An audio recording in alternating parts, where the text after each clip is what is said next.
Mesdames et messieurs, bonsoir. Je suis vraiment très heureux d'être là et je suis très reconnaissant.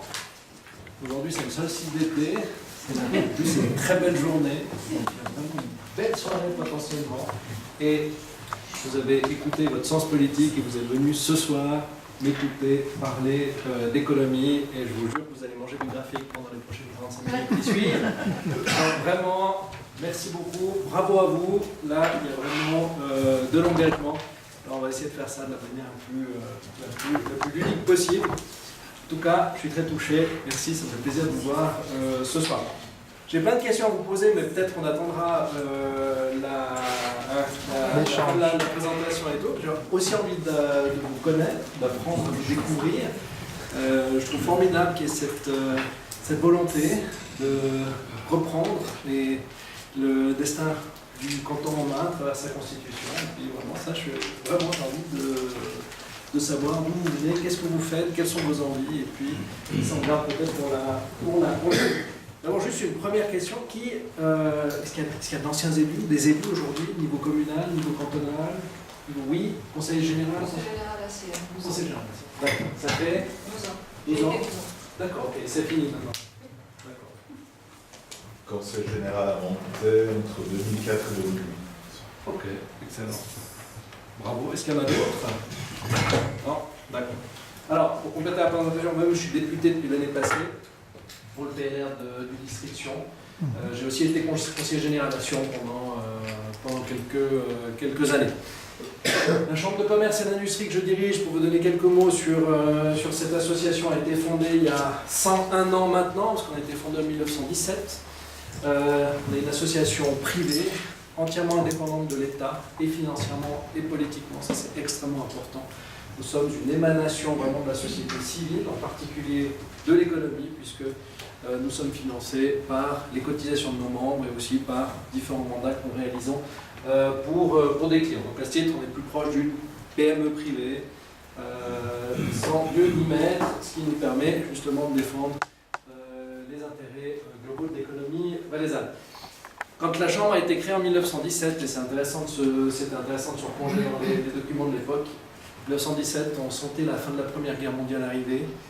L'économie sentait que le monde allait changer. Il avait déjà beaucoup changé, notamment avec des éléments technologiques qu'il y avait à l'époque. Donc vous voyez, c'est déjà des préoccupations qu'on partageait avec nos aïeux. Et puis les 11 associations qui se sont réunies à l'époque pour se doté d'une filière cantonale, voulaient être ensemble, discuter, affronter ces changements, se préparer et projeter le canton dans l'avenir. Donc, vous voyez, on est philosophiquement assez proche dans la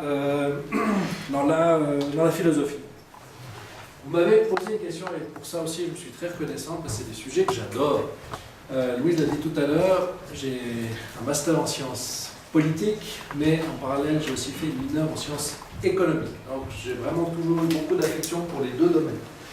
Quand vous posez la question économie et constitution, vous tombez pile dans mes questionnements, en tout cas dans ce qui académiquement, intellectuellement m'a interpellé étant jeune, c'était justement ces liens entre ces deux domaines, la politique d'une part, où en fin de compte c'est une question de pouvoir.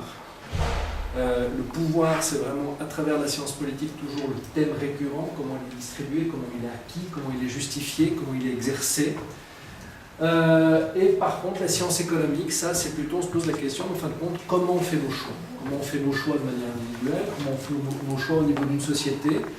À quelles incitations on répond? Comment on s'organise? Comment on choisit? Il pourrait y avoir plusieurs heures de cours ou de dissertation derrière ces éléments-là. Moi, c'est comme ça, en tout cas, que je les résume intellectuellement. La science politique, vraiment, la théorie du pouvoir. La science économique, la théorie du choix. Avec le questionnement qui a toujours été central à la science économique depuis le début, c'est comment on satisfait des besoins qui sont infinis avec des ressources finies. Ça, c'était Adam Smith, le fondateur de la branche, qui l'avait élaboré comme ça. Et la question de la science économique, c'est vraiment comment on maximise le gâteau, comment on l'augmente, comment on le fait grandir. Et la question de la politique, c'est comment on crée des règles du jeu, comment on organise la société, comment on organise la prise de décision collective ou plus centralisée si on n'a pas la chance de vivre dans un régime démocratique. Donc, on a vraiment ces deux domaines qui se rejoignent dans ce qu'on appelle l'économie politique. Et puis en fin de compte, l'économie politique, si je devais résumer un peu mathématiquement, on cherche à maximiser une équation. Comment on crée le plus de richesse, comment on a le plus de croissance, comment est-ce qu'on peut optimiser notre production sous la contrainte des règles du jeu qui sont installées, sous la contrainte de ce qu'on appelle de manière générale les institutions. Institutions en sciences sociales ou en sciences politiques, c'est un terme assez large. Si je devais le définir sommairement, c'est généralement les règles du jeu. Les règles du jeu qui sont écrites, typiquement comme une constitution qui est le sujet de ce soir, les règles du jeu non écrites, toutes ces normes sociales auxquelles on se plie, mais aussi les institutions comme l'État, la justice, l'école ou la Chambre de commerce et d'industrie comme association. Et c'est un peu la question que je veux parcourir avec vous ce soir, en fin de compte, c'est quelles sont les institutions qui favorisent la croissance. Alors on va parcourir un peu cette économie valaisanne. D'abord on va regarder qu'est-ce qu'elle est, comment elle se structure, comment elle a évolué ces 15 dernières années. Aussi quelques défis auxquels on fait face. On n'a pas toujours conscience de ce qui nous attend dans les 10-15 prochaines années. Et puis j'aimerais terminer ensuite sur vraiment quelques enjeux que je vois personnellement dans notre règle fondamentale, en fin de compte, la Constitution, puisque certains d'entre vous certainement, en tout cas, je le souhaite tous, pourraient participer à cette aventure de réécrire notre loi fondamentale. J'ai juste une question, je vois quelles sont les institutions qui favorisent la croissance, oui. Et puis je vois juste au-dessus maximiser et en même temps optimiser. Oui. Et je me dis, est-ce que croissance est le terme juste ou bien c'est plus adapté de parler de pérennité? Parce que la croissance, ça amène justement à quelque chose d'infini. Alors, voilà. Je comprends tout à fait votre question, effectivement. Si je résume la partie économie, ou dans le slide suivant,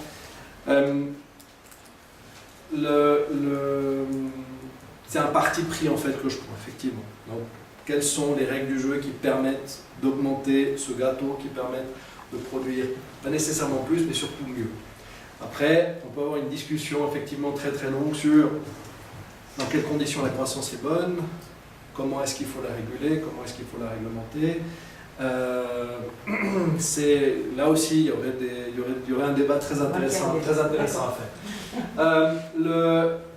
Pour moi, la croissance est intéressante et elle est bonne, parce que si on regarde une mesure comme le PIB par habitant, c'est-à-dire la richesse qui est produite sur l'ensemble de la population, en fait on se rend compte que plus le PIB par habitant est élevé, plus la région qui vit cette prospérité a un meilleur indice de qualité de vie, un meilleur indice de qualité de l'air, de l'eau, de l'environnement, etc.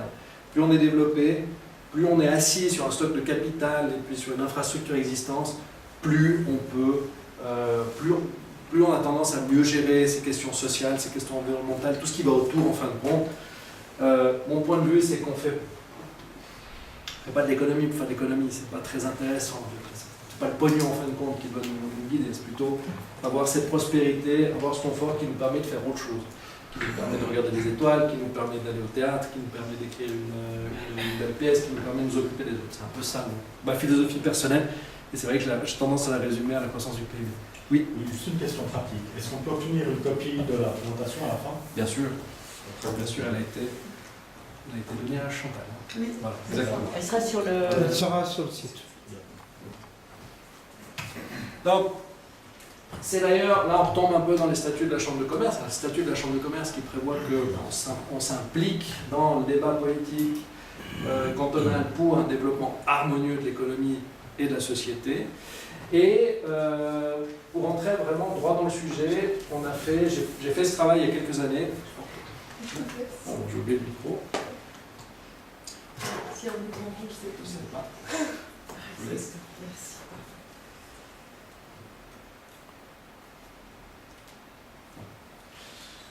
Donc, avant de rentrer dans les considérations sur la Constitution,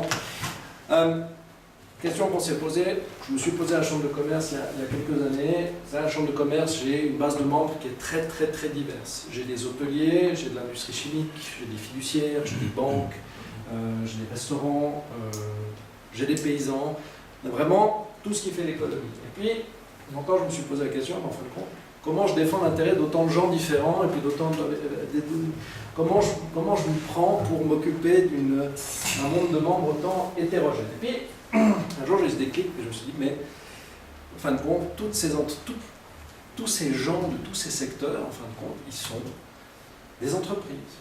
Que vous soyez une banque, que vous soyez un électricien, que vous soyez un maçon, vous êtes une entreprise. Mais en tant qu'entreprise, il y a quand même un certain nombre de besoins que vous avez en commun. En tant qu'entreprise, si vous n'avez pas de clients, vous n'êtes pas bien. Ça, c'est clair. Vous fassiez du vin, vous fassiez de la dérivée financière, si vous n'avez pas un client qui vous achète, ça ne va pas. Donc, c'est pour ça que dans ces conditions cadre universelles, première condition cadre, c'est l'accès au marché. On doit avoir accès à nos clients, on doit avoir accès. L'entreprise valaisanne, elle doit pouvoir toucher. Et derrière cette notion d'accès au marché, vous retrouvez beaucoup de choses. Vous retrouvez aussi bien les accords de libre-échange qui nous permettent de commercer librement avec l'étranger que la réglementation sur les marchés publics qui permet aux entreprises qui font du secondaire, de la construction, de pouvoir régater quand il s'agit de faire des soumissions de l'État. C'est aussi toute la discussion derrière sur les barrières qu'on met à la production au commerce. Est-ce qu'il faut des normes techniques très très exigeantes avant de mettre un produit sur le marché? Est-ce qu'on peut y aller directement? Est-ce qu'il faut respecter beaucoup de règles, beaucoup de normes, avant d'avoir accès à ces clients? Toute cette réglementation, en fin de compte, elle facilite ou elle complique l'accès au marché. Mais meilleur est l'accès au marché, mieux une entreprise vit. Il y a du côté des fiscalités et des finances publiques. Pour vivre, une entreprise, elle a besoin d'accès aussi aux capitaux. Elle doit avoir de l'argent pour pouvoir réinvestir, elle doit pouvoir moderniser ses équipements, elle doit pouvoir disposer des meilleures technologies, racheter des machines. Tout ça nécessite de l'argent frais, du cash. C'est l'accès au capital des banques, c'est l'accès aux prêts, mais c'est aussi, dans le domaine de la fiscalité, qu'on laisse de l'argent dans l'entreprise, que les impôts ne lui prennent pas tout pour qu'elle puisse continuer à se développer. Autre condition cadre extrêmement importante, c'est peut-être la plus importante si on considère l'industrie, surtout la grande industrie, c'est le marché du travail. Sans collaborateurs, sans employés, sans bras et sans cerveau dans l'entreprise, elle ne fait rien. Une entreprise, c'est vraiment une histoire de femmes, une histoire d'hommes. Et si ces femmes et ces hommes n'ont pas la formation initiale minimale pour être efficaces, n'ont pas la formation professionnelle pour se perfectionner, n'ont pas la formation continue, s'ils coûtent trop cher en assurance sociale et en autres charges salariales, et si le droit du travail est trop rigide, qui ne permet pas la flexibilité de développer et de saisir les opportunités, alors à ce moment-là, c'est clair que pour l'entreprise, c'est un problème. Entreprise aussi, tout ça s'inscrit dans le territoire, elle a besoin de sol pour se développer, elle a besoin d'un endroit pour mettre sa halle, elle a besoin d'une route pour y aller, elle a besoin de rails pour écouler sa marchandise. Tout ça doit fonctionner et elle doit avoir accès à ce type d'infrastructure. Énergie, environnement, c'est clair, sans électricité, tout s'arrête. Le Valais dépend beaucoup du gaz pour sa chimie. Donc, ces éléments-là aussi, ça doit jouer. Il doit y avoir la sécurité d'approvisionnement à des prix qui permettent encore à l'entreprise d'être compétitive et puis de garder des prix qui soient encore attractifs sur les marchés. Une dernière condition cadre générale qu'on a identifiée, c'est l'acceptation dans la politique et dans la société. On voit dans des pays, on voit dans d'autres régions, l'économie devient un peu un cheveu sur la soupe, devient quelque chose qui est même aliéné par rapport à la population. Puis une fois qu'on arrive dans cette situation-là, ça devient très très difficile à opérer. On doit garder cet ancrage. L'économie doit rester correctement acceptée par la politique et par la société. Donc, ça, c'est l'ensemble des conditions cadres qui nous tiennent à cœur dans l'économie. C'est la plupart des choses sur lesquelles on se défend. Si je me suis beaucoup engagé, la Chambre de commerce derrière moi s'est beaucoup engagée ces 6 derniers mois sur les Jeux Olympiques, c'est parce qu'on était persuadé que la visibilité qu'elle nous offrait améliorait notre capacité d'accéder au marché, qu'elle allait susciter les investissements dans le domaine des territoires et des infrastructures, qu'elle allait aussi créer des retombées économiques et financières et fiscales pour le canton, et qu'elle allait amener des possibilités de travail et de formation qui étaient inédites. Voilà un peu notre grille d'analyse, et voilà aussi quelques éléments que vous pouvez garder en tête dans la suite de vos réflexions. Si toutes ces conditions cadres jouent, la vie des entreprises est plus facile, elles peuvent se développer, créer de l'innovation, créer de l'emploi et alimenter le reste de nos machines. Là, je vous ai parlé des personnes morales, parce qu'une entreprise, en fin de compte, c'est une coquille vide. Je reviens sur ce que je disais tout à l'heure, vous enlevez les femmes et les hommes qui sont dedans, il ne reste rien. C'est pour ça que si on regarde les conditions cadres, on ne peut pas juste s'arrêter sur l'entreprise, il faut aussi regarder les acteurs. Et la conviction qu'on a, c'est que si vous voulez créer un cercle vertueux de croissance et de prospérité, il faut remplir un certain nombre de conditions sur l'ensemble des membres de la famille économie. La famille économie, ce n'est pas que l'actionnaire ou le patron. La famille économie, c'est celui qui est propriétaire d'entreprise, c'est clair, celui qui la commande, qui la dirige, qui est l'employeur, mais aussi l'ensemble des actifs qui sont des employés. Et si au niveau de l'actionnaire propriétaire, celui qui amène les moyens pour investir dans l'entreprise, vous amenez de la sécurité, de la prévisibilité, il va mettre des moyens à disposition de l'entreprise, par son directeur, par son patron, qui lui, si on lui assure une certaine flexibilité, va pouvoir saisir les opportunités qui se présentent sur les marchés, dans l'économie en général, pour créer de la valeur ajoutée. Et à l'actif, si lui, on lui laisse le pouvoir d'achat, on continue à l'inciter à s'impliquer déjà dans sa formation, dans son capital humain, pour se développer, aussi dans son application, dans sa vie active. Si lui, vous changez les règles toutes les 2 jours et puis qu'il commence à sortir son capital du pays, si lui, vous le menotez avec des règles qui sont beaucoup trop strictes, et si lui, vous lui enlevez tout le pouvoir d'achat, la machine ne tourne plus. Donc c'est pour ça que ce cercle vertueux, si on met en place, si on met ça au niveau de la société, on arrive à cette machine de prospérité. C'est d'autant plus important aussi que dans notre pays, souvent, on est un peu les trois à la fois. Parce que c'est pas rare que le propriétaire il soit aussi patron de son propre entreprise. C'est aussi souvent que le patron, en fin de compte, il est employé de sa boîte, il est salarié. Et puis, l'actif ou l'employé, le salarié, souvent il ignore, mais à travers son deuxième pilier, il est quand même propriétaire d'un bon bout de l'économie suisse. Donc, vous voyez, il y a une circularité entre les trois qu'il faut aussi prendre en compte. En tout cas, dans notre philosophie d'action à la Chambre de commerce, quelque chose à laquelle on prend attention. Et tout ça, évidemment, dans un univers où la technologie et l'innovation avancent très très vite. Donc toutes ces conditions cadres, au fur et à mesure de ce qui se passe là, on doit les adapter, revoir nos positions, revoir nos actions, mais aussi du côté des demandes, des valeurs de la société qui elles aussi changent, qui elles aussi évoluent. Il y a 50 ans, on ne prêtait pas la même attention à l'environnement, à la protection des eaux, à la protection de l'air. Il y a 100 ans, on ne portait pas la même attention au travail des enfants, etc. Donc voilà, ces valeurs, elles changent, elles évoluent. Et puis, on doit aussi s'adapter et suivre. Donc voilà un peu comment nous, on envisage cette création de prospérité, quelles sont les règles du jeu.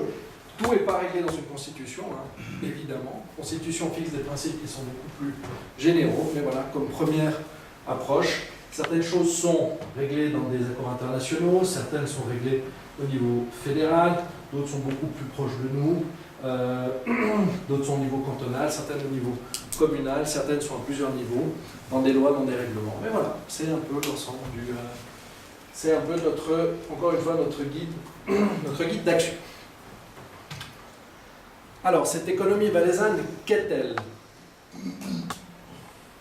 On a fait l'année passée une étude avec la Banque cantonale et puis BAC Economics. C'était aussi les 100 ans de la Banque cantonale l'année passée. On a trouvé une action commune qui était cette étude. Et puis, dans le cadre de cette étude, donc je vais vous présenter les résultats, on a évalué un peu les différentes agglomérations, les différentes régions. On voulait voir régionalement qu'est-ce qui se passait dans le canton. Puis on a aussi cherché quelles étaient les 3 branches, les branches qui faisaient la spécificité du canton. Et la branche qui sort en numéro 1, c'est l'industrie chimique. Très clairement, l'industrie chimique est déjà en taille extrêmement importante, puisqu'elle représente à elle seule 50% des exportations valaisannes. C'est aussi un employeur d'envergure, c'est 6 000 emplois répartis sur les différents sites montés et Viège, Martigny aussi, et puis Eviona. Et c'est 1,5 milliard de valeur ajoutée sur les 15 milliards de PIB que sont produits par le Valais. En fait, si on regarde, l'industrie chimique est 2 fois plus importante pour le Valais qu'elle ne l'est en moyenne nationale. L'industrie chimique est beaucoup plus marquante en Valais que le tourisme. C'est vraiment la branche qui nous qualifie. C'est toujours surprenant, mais voilà, cette industrie d'exportation, ces sites de production qui nous relient à l'ensemble de la planète, qui nous relient par la recherche, qui nous relient par le commerce. On importe beaucoup de matières premières énergétiques, je parlais surtout du gaz, Le gaz est ensuite décomposé. À Viège, on a le plus gros cracker de Suisse. Cracker, c'est une grosse machine qui transforme le gaz, qui casse, qui sort l'hydrogène et puis les autres composants. Ce qui fait que, je ne sais pas si quelqu'un a vu un coca ou d'autres boissons gazeuses aujourd'hui, le CO2 qu'il y avait dedans était fabriqué à Viège. En fait, c'est un des sous-produits des réactions et Viège est le plus gros producteur de CO2 alimentaire de Suisse. C'est un sous-produit de la chimie qu'ils font là-haut. À Monté aussi, pour la petite histoire, on produit le jaune de la Poste et le rouge Ferrari. Monté fait des pigments pour les peintures. On y fait aussi des azurants optiques pour les lessives. On y fait des résines qui vont dans les Airbus et dans les iPhones. Donc notre site chimique est présent vraiment dans beaucoup de produits. On y faisait aussi la radite, si vous utilisez de la colle. Deuxième secteur qui fait vraiment la typicité valaisanne, là c'est un peu moins surprenant, c'est l'hydroélectricité. Le quart d'énergie hydroélectrique produite dans ce pays est produit en Valais.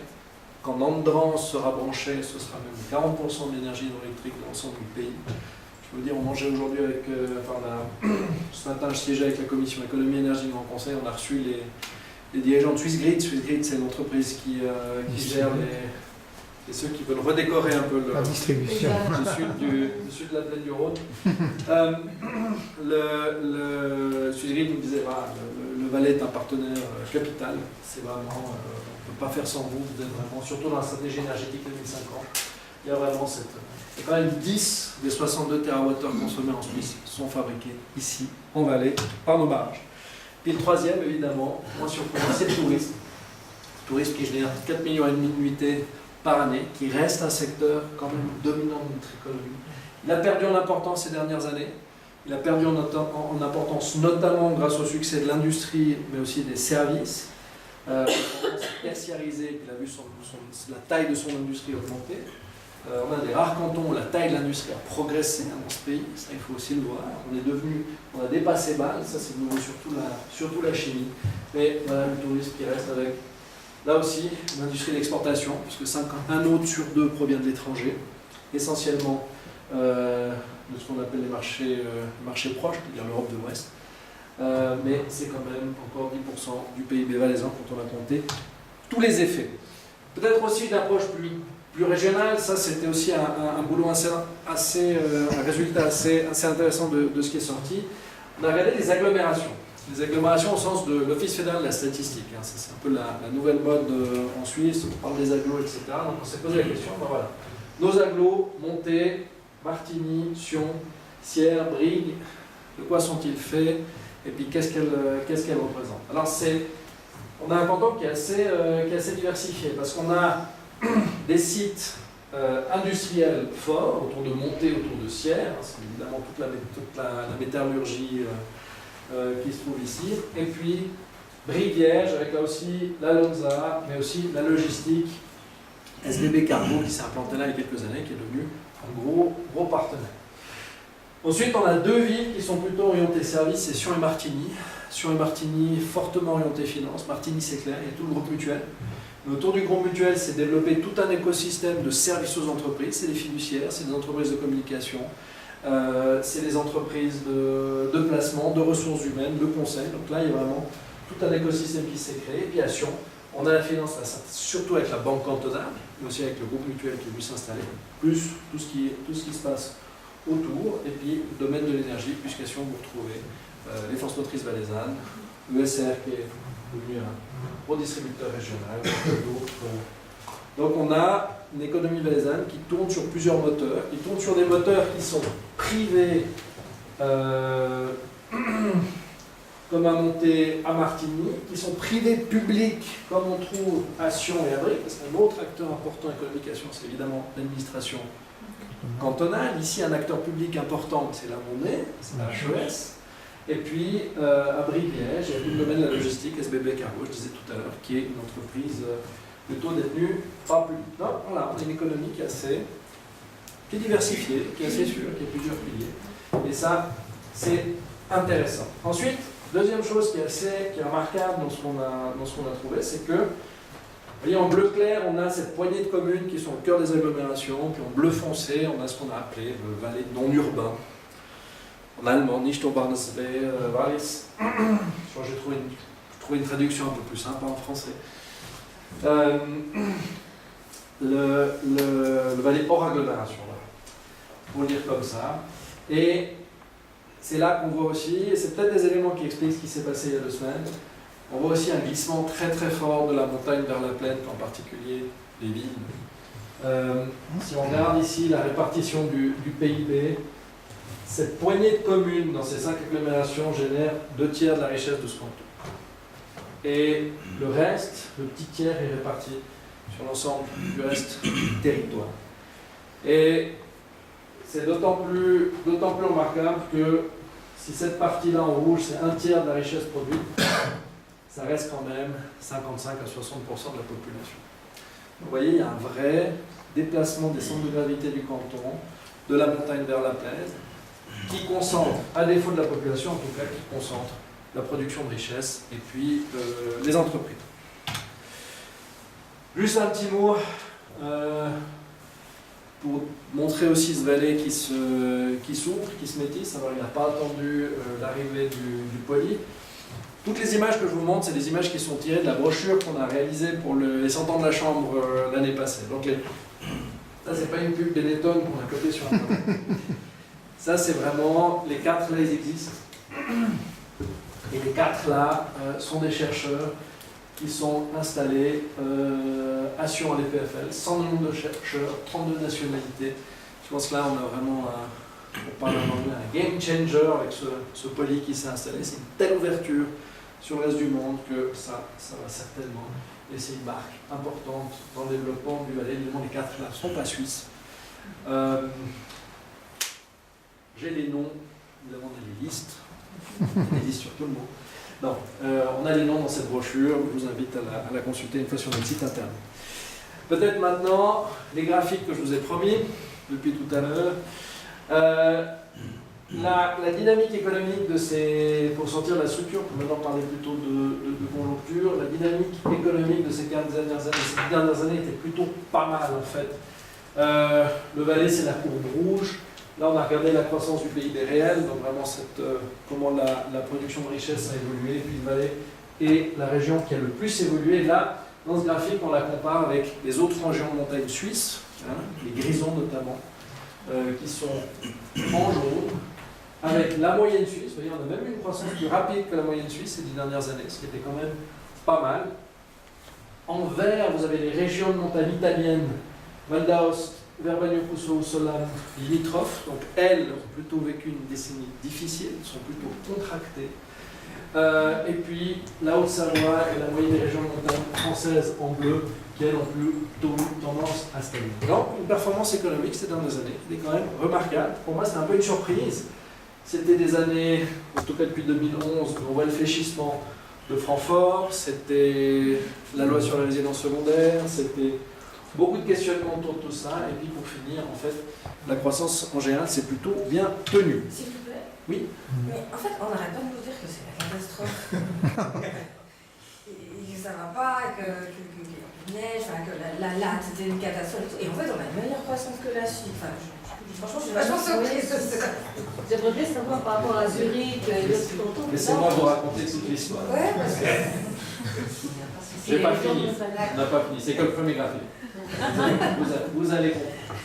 Vous allez comprendre. Non, vous voyez, la moyenne suisse est en orange, donc on était plutôt bien de ce point de vue-là. Mais maintenant, il faut regarder quels étaient les moteurs de cette croissance-là, en fait. Et vous allez voir les moteurs de cette croissance-là. En fait, elle est là. C'est la croissance de la population.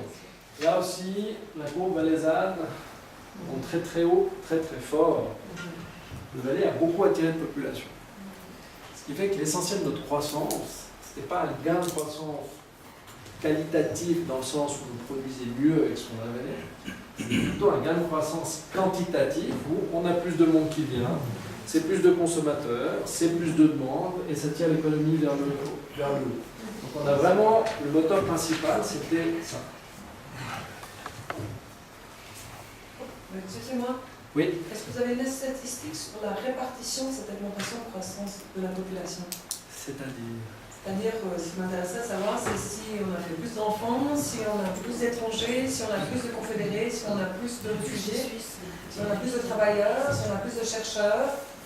Moi, c'est ça qui m'intéresserait. Ouais. Alors, jusqu'à ce niveau de détail, pas, mais ce que je peux vous dire, c'est que le gros de l'augmentation de la population, c'est plutôt dans le Chablais, Donc, c'est... parce qu'on sert de déversoir à la Roumanie. Et puis, un peu dans cette région-là aussi, parce que il faut visiter Liège pour voir comment la ville s'est développée depuis qu'elle a le Lutschberg. En Valais, on peut encore payer un loyer, on peut encore s'acheter un appartement. Il y a pas mal d'avantages comme ça, ce qui fait qu'on a tendance à attirer cette population-là. Ce que je peux vous dire aussi, c'est qu'on a, on a une émigration des jeunes et une immigration des seniors. Il y a 15 ans, le canton du Valais était le canton le plus jeune de Suisse romande. Aujourd'hui, il est le plus vieux. Parce que nos jeunes formés sortent. Ils reviennent comme ça. Reviennent plus tard. Ils reviennent plus tard. Voilà. Non, ils reviennent en famille, avec une famille maintenant. Je le vois bien en retraite. Oui, parce que pour les familles, c'est important qu'il y ait quelqu'un qui est plus intéressant. C'est ça. Les assurances maladie sont plus basses. Oui, Je le vois déjà, moi j'habite dans Chablais, je le vois autour de moi, c'est exactement ça. C'est que des familles qui arrivent. À partir de l'hiver, tu vas arriver vers Chablais. Exactement. C'est ça. Avec des salaires, des grandes entreprises. Donc ça, c'est quelques déséquilibres qu'on a à l'intérieur du Valais, qui sont effectivement des tendances fortes. On attire des résidents, mais pas les places de travail. On attire des familles, ça c'est aussi un équilibre, justement, c'est le résultat de notre politique fiscale. On attire les seniors. Il faut regarder la commune de Montnoble, c'est une commune très intéressante, la commune de Montnoble, le Val d'Airain. Aujourd'hui, il y a plus de confédérés que de Suisses qui vivent. C'est quelque chose d'assez neuf. C'est des nouveaux phénomènes auxquels on est confronté. Plus de confédérés que de Suisses. Que de Valaisans. Plus de Husserschwitz. Mais en fait, comme vous avez dit que la consommation, comme on a vu que la croissance, enfin la consommation, l'autre courbe, ça va augmenter, ça veut bien dire que l'important c'est l'économie circulaire. Si on dépense ici, l'argent qui nous vient du canton de Vaud, c'est tout bénéfice pour nous. Oui, bien sûr, oui. Bien sûr. Non, il y a des avantages à être un canton résidentiel. Il y a des avantages, clairement. Je veux dire, mon épouse est chinoise. Et j'ai découvert ce concept chez eux en fait, parce que ma belle famille vit dans une ville qui est typiquement qui est dite ville résidentielle. Les gens habitent là, il n'y a pas de production sur place. Le problème c'est que le lieu de production c'est Shenzhen, c'est à 3000 km de là. Donc ça je veux dire dans ma ville en Chine, il y a une économie locale qui est vibrante, il y a beaucoup de services, il y a beaucoup de commerce, c'est très sympa, il y a du karaoké, on sort le soir, c'est cool. Mais les gens, ils vont bosser 6 mois à 3000 km de là, dans un local. C'est l'arbitrage. C'est pour ça que avancer dans des places de travail sur place, c'est quand même assez cool. Ce qui se remarque là-dedans, et c'est là qu'on voit un peu les soucis qui se posent, autant vous avez une croissance de la population qui est très très très forte, par contre la croissance de l'emploi, elle ne suit pas exactement. Il y a 16 000 Valaisans qui doivent quitter le canton tous les jours pour aller travailler. On est un canton frontalier. Alors tous ceux qui prêchent la préférence cantonale à l'embauche, il faut qu'ils croisent les doigts que les Vaudois et les Bernois n'appliquent pas pareil. Parce que beaucoup de Valaisans, sur 130 000 places de travail en Valais, vous voyez 16 000 personnes qui doivent sortir, c'est même pas rien. Je suis sûr que on connaît beaucoup de gens qui cherchent, qui aimeraient revenir, qui aimeraient retrouver une place de travail ici en Valais, mais qui mettent du temps parce que ces places-là sont extrêmement rares, extrêmement chères. Mais bon, toujours est-il, on ne va pas se plaindre parce qu'il y a quand même une croissance de l'emploi en Valais. À noter que c'était surtout plus dans le public que dans le privé. Ça aussi, c'est des questions qu'on peut se poser parce que le niveau d'équilibre entre le public et le privé, mais beaucoup de places ont été créées dans le public, surtout dans la santé et l'éducation, qui est aussi une bonne chose. Hein. On a besoin de ces métiers-là, plus on vit mieux, plus on a d'éducateurs, plus on a de soignants. vers un cycle de prospérité. Vous voyez qu'en Italie, là, par contre, c'est une évolution nettement moins favorable. Excusez-moi, Oui. vous avez dans les 3 derniers graphiques que vous avez fait des comparaisons avec les pays frontaliers, France et Italie. Je ne comprends pas pourquoi. Les pays de enfin, montagne. Les régions Vous montagne. ne l'avez pas faite au niveau roman, par exemple. Il y a une volonté particulière ou bien. Alors, la volonté, c'était de comparer le Valais, qui est un canton de montagne alpin, avec des régions similaires. C'est pour ça qu'on s'est cantonné, si j'ose dire, au Grison, c'est le canton qui nous ressemble le plus. Hein. Beaucoup d'hydroélectricité, un peu de chimie, beaucoup de tourisme, etc. Nous comparer avec Genève, par exemple, c'est pas beaucoup de sens. Nous comparer avec Zurich, nous comparer avec des cantons plus urbains, nous comparer avec le canton de Vaud, c'est aussi... On l'a eu fait, mais c'est des situations qui sont tellement différentes, en Mais fin de compte, Berne ça n'est ne nous pas permet pas de dire... Pardon ? Berne n'est pas considéré comme un canton alpin, avec des Alpes On a un bernoises. grand bout de plaine.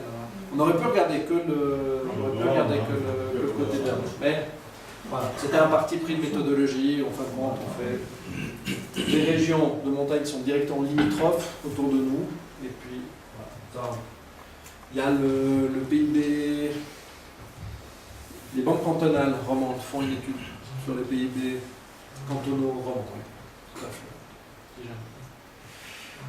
Donc voilà, donc croissance plutôt quantitative que qualitative, et puis un besoin de rattrapage quand même important. Je reviens à cette mesure du PIB par habitant, en fin de compte, qui est cette mesure de richesse qui permet vraiment de comparer, en fin de compte, la prospérité, le bien-être d'une région à l'autre. Puis, vous voyez que le Valais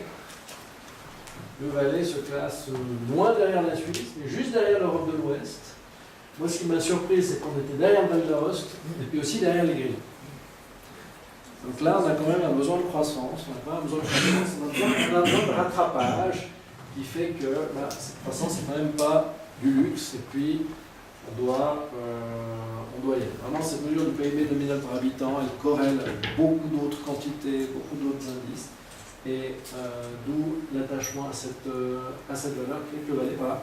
C'est aussi un canton, il y a des raisons historiques. Hein. Le Valais il a fallu attendre d'assécher la plaine du Rhône, il a fallu attendre de construire le chemin de fer, il a fallu attendre de creuser le Simplon, etc., pour que ce canton puisse vraiment se développer.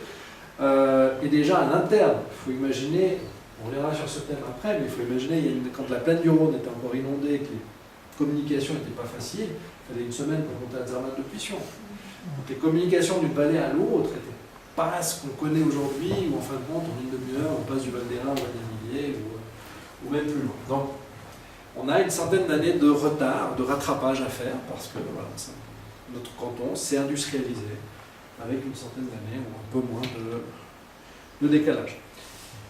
Ce qui est aussi matière à réflexion pour l'avenir du canton, c'est ce côté justement de disparité régionale à l'intérieur même du canton. Ça, c'est le niveau de vie mesuré au PIB par habitant, par agglomération. Sion-Martigny, Brie, Monté, Sierre et Valais hors agglomération. Puis vous voyez que Valais hors agglomération, on a un PIB par habitant un peu plus de 30 000, et puis à Sion, on a un PIB par habitant de presque 90 000. Pour vous dire la différence de richesse qui existe à l'intérieur même du canton, avec tout ce que ça peut avoir de force centrifuge à l'intérieur voilà, de cette vallée qui est quand même assez étroite, qui est quand même assez petite, où on est quand même à proximité des uns des autres. Donc ça aussi, c'est une question, peut-être pour l'avenir, comment est-ce qu'on peut garder le Valais hors agglomération, quand même dans la course avec les autres régions plus urbaines. C'est vraiment ce changement d'équilibre dans le canton où on part plus vers la plaine. Alors quelques défis, ça c'est un peu la situation structurelle et conjoncturelle qu'on vit jusqu'à maintenant. Quelques petites réflexions de ma part sur les défis principaux qui nous attendent. On a parlé de la transition démographique. Pour réaliser, les boomers partent à la retraite dans 10 ans. Dans 10 ans, la population active va commencer à se réduire. Parce qu'on a un pic de population aujourd'hui, la classe d'âge la plus représentée dans ce canton à 55 ans. Dans 10 ans, elle part à la retraite. Derrière, c'est des questions de transmission du savoir-faire, c'est des questions de remplacer ces gens dans les entreprises. Il nous faut des bras, il nous faut des gens. Et même avec les scénarios d'immigration les plus optimistes, on n'aura pas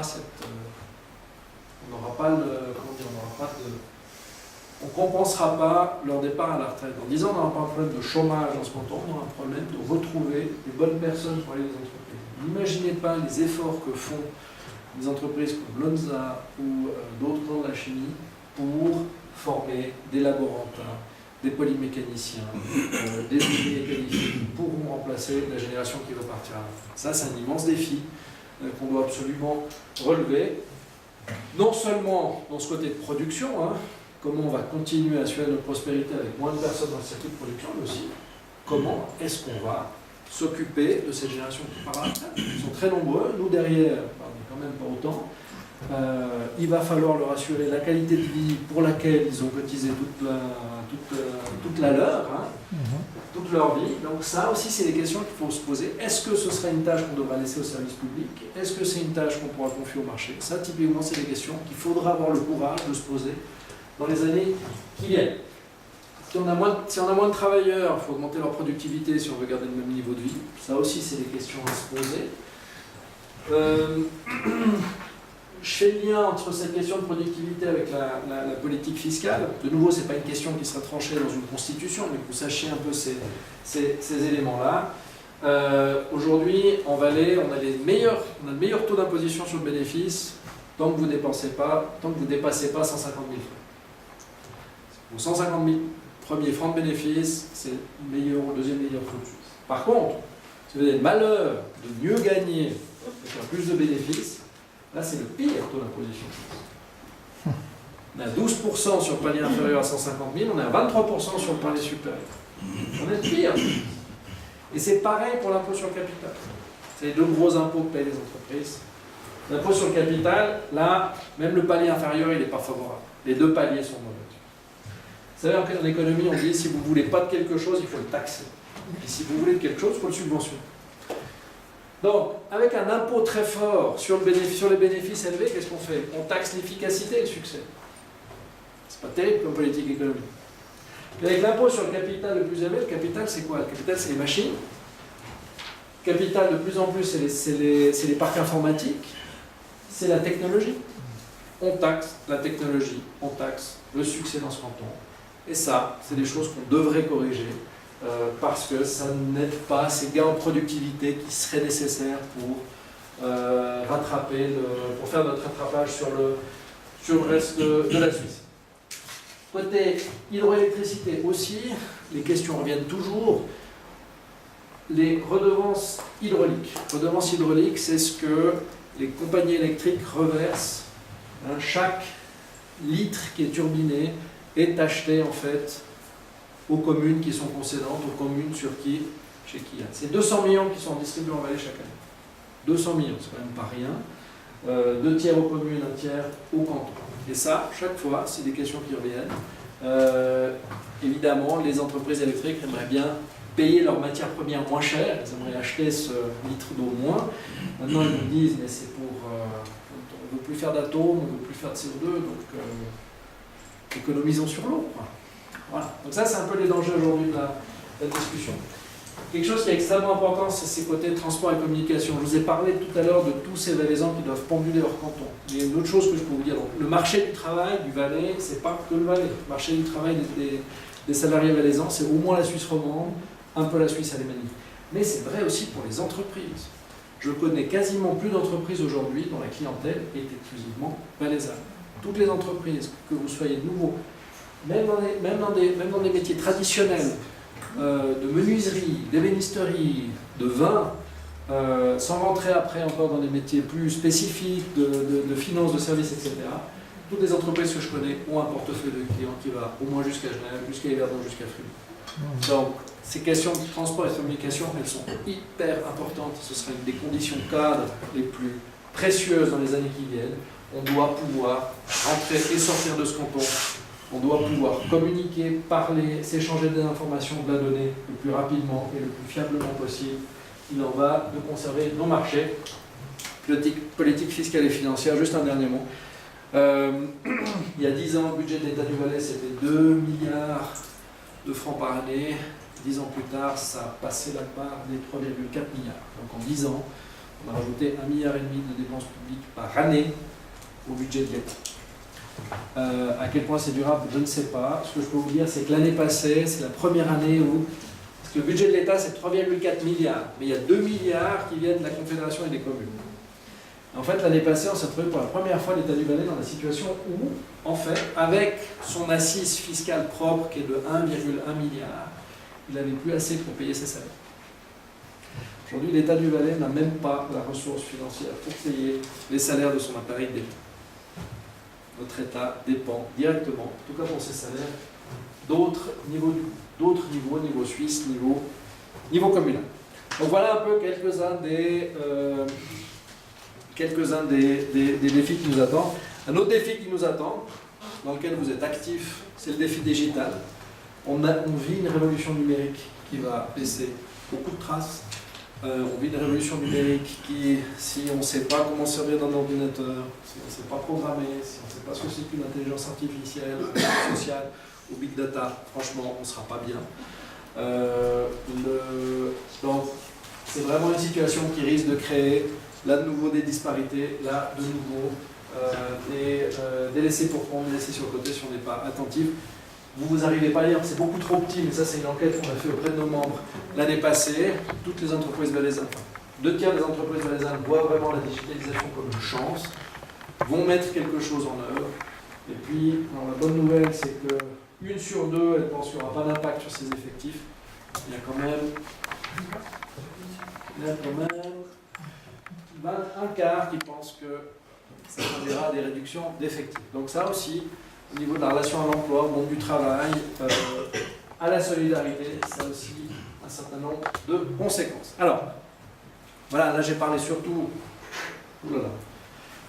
J'ai parlé surtout d'économie. Maintenant, je veux revenir un peu dans le domaine plus politique de la Constitution. D'abord, est-ce que, devant tout ça, est-ce qu'un bout de papier ou est-ce que des règles auraient forcément de l'influence sur ce qui se passe? Mais on a des exemples dans le monde qui prouvent que le régime constitutionnel dans lequel on vit peut avoir des effets très importants. Je ne sais pas si vous reconnaissez le pays qui est sur cette image satellite. Alors, ce n'est pas le district de Ravogne occidental. Évidemment, c'est la péninsule coréenne qui offre ce qu'on appelle une expérience assez cruelle, puisque jusque dans les années, vous connaissez l'histoire, jusqu'en 1945, c'était un seul pays. Et c'était un pays où, il faut le savoir, c'était plutôt la Corée du Nord qui était en avance de développement. C'est la Corée, c'est le nord du pays qui était développé, qui était industrialisé, où il y avait les mines, il y avait le chemin de fer, etc. Le sud du pays était plutôt rural, plutôt pauvre. Et puis ces deux pays qui ont connu des histoires complètement différentes, puisque là, au nord, c'est un régime extractif qui s'est mis en place, hein, une famille dictateur qui exploite jusqu'à la dernière goutte de sang son peuple pour se maintenir au pouvoir, pour se payer des matchs avec des stars de basketball américaines, etc. Et puis au sud, vous avez un régime plus inclusif, plus ouvert, où là, il y a une économie qui s'est développée, qui aujourd'hui, au niveau de l'Espagne ou du Portugal. Donc vraiment une success story asiatique. Et on le voit très bien sur l'image satellite. Hein, il y a quand même un endroit qui est un peu plus éclairé. Ça se voit aussi dans la culture. Alors après, c'est des questions de goût. Mais la K-pop que vous écoutez peut être très différente en fonction que vous êtes au sud ou au nord. Alors après, là, c'est une question de goût personnel. Hein, c'est plutôt les marches entraînantes ou les jeunes hommes avec des couleurs dégradées. Ça, je laisse chacun faire son avis. Toujours est-il, peut-être juste une petite diab un peu théorique, qu'est-ce qui a fait le succès, qu'est-ce qui a fait la croissance qu'on a connue dans le monde occidental ces 500 dernières années? C'est ce qu'un politologue appelle des institutions économiques inclusives. En fait, c'est un régime dans lequel les gens sont libres de s'utiliser eux-mêmes, si j'ose dire, sont libres de poursuivre des carrières, des activités où ils sont bons, où leurs talents peuvent s'exprimer. Ça, c'est vraiment la clé du succès. On est passé d'un monde où, si votre papa était vigneron, vous serez vigneron aussi, si c'était forgeron, vous serez forgeron, etc. Quel que soit votre goût, vos compétences. Et puis, en plus, le peu d'argent que vous gagnez, souvent on le récupérait tout de suite, et puis c'était donné au seigneur suzerain local. Changez ça, laissez les gens propriétaires d'eux-mêmes de leurs biens, mettez-les dans un état de droit qui fonctionne, qui traite tout le monde à peu près pareil. Amenez des services publics, sécurité, transport, éducation, partout, en donnant des chances égales à tout le monde. Créer un cadre dans lequel les gens peuvent échanger, commercer, conclure des contrats de manière libre, en fonction de ce que eux veulent, pas de ce que la junte ou de ce que le roi veut, et supprimer les barrières à l'entrée, laisser toutes les activités ouvertes aux individus, aux entreprises. Et là, vous amorcez cette pompe à croissance, vous amorcez cette prospérité qui fait que voilà, on vit dans ce confort moderne et plus dans l'ancien régime du Moyen-Âge. Je vais conclure avec cette dia. Quelques enjeux auxquels j'ai été confronté dans ma modeste pratique politique d'une année, et quelques enjeux que je vois sur l'année qui vient. Qui a entendu parler de la double proportionnelle de la Pupelsheim? Qui a compris pour qui il avait voté l'année passée aux élections du Grand Conseil? Voilà, ça va pas. Vous êtes d'accord? C'était pas très clair, donc on ne peut pas avoir un avis autodéterminé et donc il se positionner clairement. Alors, bon, merci de souligner ce point, ça c'est vraiment une des choses qu'il faudra changer. Il y a eu un gros débat, c'était très compliqué. Ces règles du jeu électoral sont vraiment pas claires. Je pense que dans le monde politique, il y en a 2 ou 3 qui le comprennent. Et ça va pas.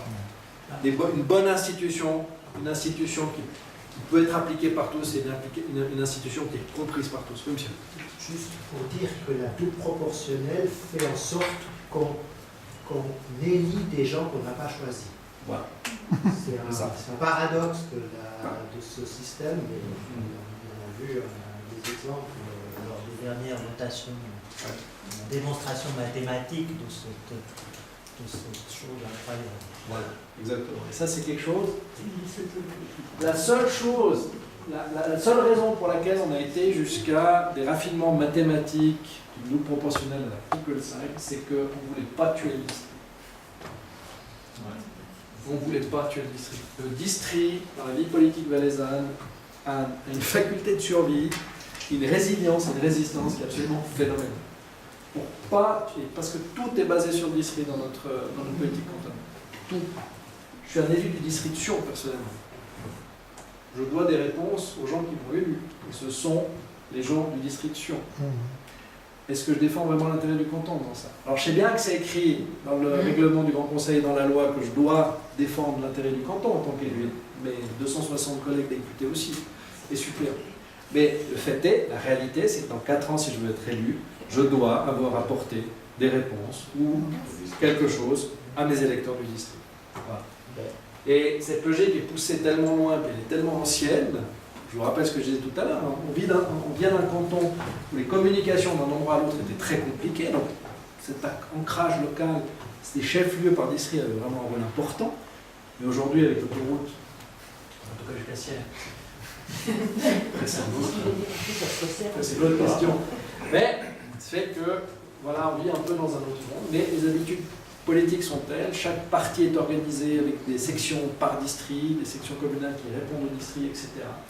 On est élu par district, nos services réponse, ce qui fait que voilà, cette entité-là a beaucoup de résilience. Et ben voilà, c'est déjà le deuxième point, sur régionalisme par district. Oui. Beaucoup d'investissements qu'on fait dans ce canton, on a tendance à les répartir le long de la vallée du Rhône. On a un hôpital à Viège, un hôpital à Sierre, un hôpital à Sion, un hôpital à Martigny, puis un hôpital à Menton. C'est parce qu'il fallait donner un peu partout, si on voulait réussir à faire quelque chose. Quand on a fait, quand on a fait DIARC, les incubateurs, il a fallu aussi mettre un peu de DIARC ici, puis un peu à Sion, et puis un peu par... On a dû saupoudrer tout. Quantité d'investissements comme ça sont toujours faits de manière à... Et la question qu'on peut se poser, dans notre monde globalisé aujourd'hui, est-ce que dans un petit canton de 300 000 habitants, on peut encore se permettre de couper les cheveux autant? Est-ce qu'on peut casser et jamais atteindre les masses critiques qui feraient que les investissements aient vraiment la portée et le retour qu'on pourrait attendre. Donc voilà, ça c'est une question. L'autre dimension, c'est la notion de solidarité, d'industrie à l'autre, c'est la notion, ok, on répartit, on partage, et ça, voilà, il n'y a pas de bonne réponse, c'est des éléments de projet. Quelque chose d'autre qui est extrêmement fort dans ce canton, et c'est le meilleur moyen si vous voulez torpiller un projet, je vous donne un petit truc, je vous donne un petit tuyau. Si vous voulez torpiller un projet, vous dites qu'il va contre l'autonomie commune. Et au Parlement, il est mort. Le Parlement, il est mort parce que le premier lobby du canton, c'est quand même les communes. Il y a quantité de présidents de communes et de représentants d'exécutifs communaux qui siègent aussi dans les travées du Parlement. Donc, si vous leur dites, ouh là là, attention, attention, là, ce postulat ou cette motion, elle va contre l'autonomie communale, c'est bon, on n'en parle plus, très très rapidement. Alors, c'est une chance cette autonomie communale parce que beaucoup de services font vraiment du sens d'être administrés le plus proche du citoyen. Si vous avez un problème avec l'école primaire dans laquelle vont vos enfants, c'est quand même beaucoup plus sympa d'aller à la maison de commune plutôt que de descendre jusqu'à Sion ou bien jusqu'à la capitale nationale si vous êtes français. Le ministère des Publications nationales à Paris. Donc voilà, typiquement, ça c'est des choses qui font du sens. Il y en a d'autres, et on en a beaucoup parlé tout à l'heure, mentionner la LAT, la loi sur l'aménagement du territoire. Est-ce que c'était logique de donner cette compétence communale forte d'aménager du territoire au niveau de la commune exclusivement, sachant que voilà, il y a quand même des aménagements. Et là, pour vous prendre un exemple, les zones industrielles. On a laissé les zones industrielles un peu être réparties sur plusieurs communes. Résultat des courses, on a beaucoup de zones industrielles qui sont très disparates, qui sont petites.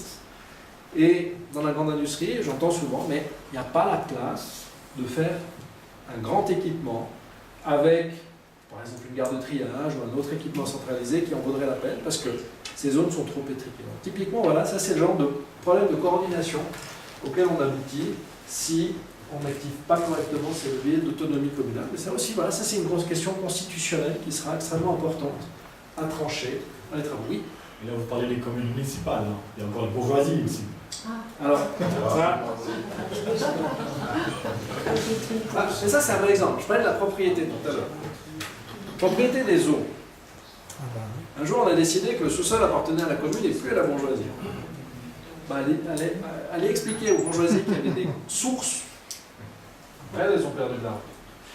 Propriété sur la ressource naturelle. Voilà, je parlais tout à l'heure, on a ces redevances hydrauliques, l'eau, c'est une belle rente de ressources qui nous rapporte beaucoup de l'argent, mais la tentation est toujours forte de faire payer aux consommateurs. Pour finir, ce n'est pas l'entreprise électrique qui la paye, la redevance hydraulique. C'est nous, chaque fois qu'on utilise un kilowattheure. Et ça aussi, c'est une tension. Alors, est-ce qu'on maximise la rente de ressources et le revenu pour la collectivité publique, ou bien est-ce qu'on soigne le porte-monnaie du citoyen parce qu'il paie déjà des impôts et puis on aimerait qu'il garde un peu de pouvoir d'achat. Voilà encore une autre ligne de fracture, une autre ligne de discussion. Mais cette propriété sur les ressources naturelles, je vous parle de l'eau parce que c'est un cas qu'on connaît bien. Est-ce que le vent, est-ce que l'air, est-ce que la beauté du paysage, c'est aussi des ressources naturelles? Ça, c'est peut-être aussi des questions qu'on peut se poser sur ça. Donc voilà un peu le... Je vous remercie de votre attention.